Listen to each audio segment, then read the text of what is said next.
Guys, আবারও একটা নতুন ব্লগে তোমাদের স্বাগতম। দেখো, সকালে চা খাওয়া হয়ে গেছে। এগুলো আমার বড়ি, বড়িগুলো খাওয়া হয়ে গেছে। আজকে 15ই আগস্ট, হ্যাপি ইন্ডিপেন্ডেন্ট ডে।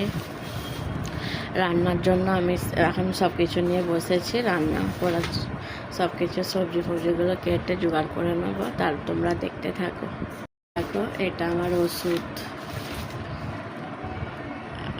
এটা দেখো, আমার বড় বাবা আলু ছিলে দিচ্ছে, আমাকে একটু হেল্প করে দিচ্ছে। এটা আমার ছোট বাবা, এটা ছোট বাবা, আর এটা আমার বড় বাবা আমার সাথে একটু কাজে হেল্প করে দিচ্ছে। আজকে কি রান্না করবো সেটা তোমরা দেখতে থাকো। 4 বাজে, আমাদের গরম ভাত হয়ে গেছে। 10টার ভাত খাবো। 2 কাটা ভাত 10টায় খাওয়ার জন্য এতে চাপিয়ে দিয়েছিলাম। এবারে দুপুরের ভাত একটু বেলায় চাপাবো।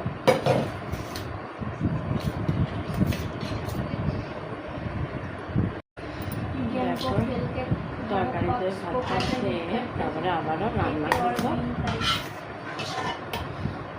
এই ছিল আমাদের 10টার খাবার।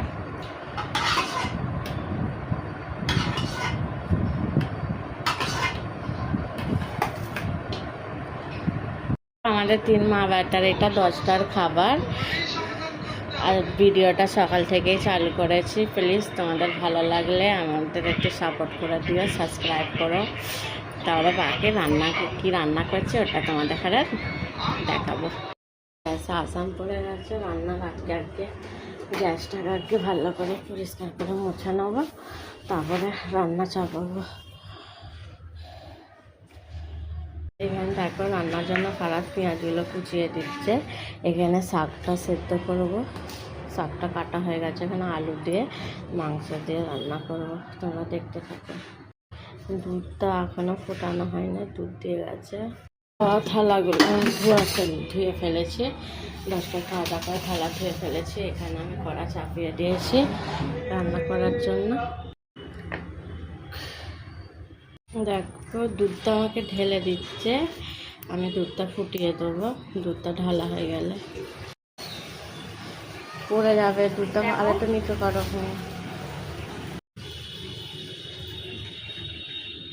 এখানে আমার তেলটা গরম হয়ে গেছে। শুকনো লঙ্কা, তেজপাতা আর পেঁয়াজ কুচানোটা এটা দিয়ে দেবো।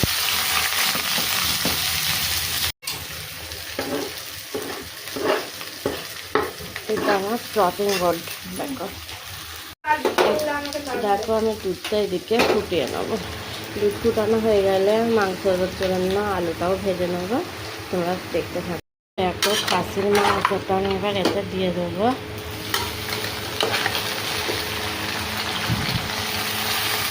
খাসির মাংসটা তো দিয়ে দিয়েছি, একে একে মশলাগুলো দিয়ে দেবো। দেখো, মশলাগুলো আমি দিয়ে দেবো হলুদ গুঁড়ো, নুন, লঙ্কা গুঁড়ো, ধনে গুঁড়ো, তারপরে আমি জিরে গুঁড়ো আর গরম মশলাটাও একটু পরে দিয়ে দেবো, তোমরা দেখতে থাকো।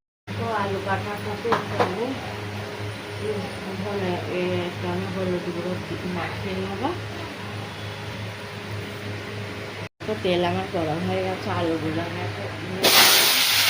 ভাজা করে দিয়ে দিয়েছি। যাতে একটু ভালো করে ভাজা না, এই কারণে একটু হলুদ গুঁড়ো দিয়ে দিয়েছি।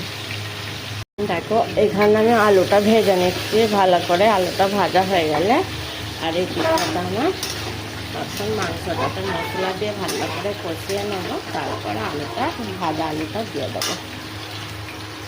দেখো, 15ই আগস্ট আর কত রোদ, একদম ঝলমল করতেছে। আকাশটা কত পরিষ্কার, দেখো এত রোদ করেছে। বাচ্চারা খালি ক্যারাম বোর্ড নেবে বলে কানছালো কিনে দিয়েছে। ক্যারাম বোর্ডটাকে খেলেই না, যেরকম সেরকম ঝুলিয়েই রেখেছে, দেখেছো? আর আদা রসুন পেস্ট করা আদা রসুনটা মাংসের মধ্যে আমি দিয়ে দেবো। আলুটা ভাজা হয়ে গেছে, ভাজা আলুটা আমি এর মধ্যে দিয়ে দেবো। ভালো করে কষিয়ে নিয়ে গরম মশলা দিয়ে আর জল ঢেলে দেবো, তাহলে আমার আজকে খাসির মাংস রান্না হয়ে যাবে। আগে সবাই কিন্তু আমার এই মশলা গুঁড়ানো মেশিনটা দেখেছো, মশলা গুঁড়োনোর জন্য এটা খুবই ভালো একটা প্রোডাক্ট।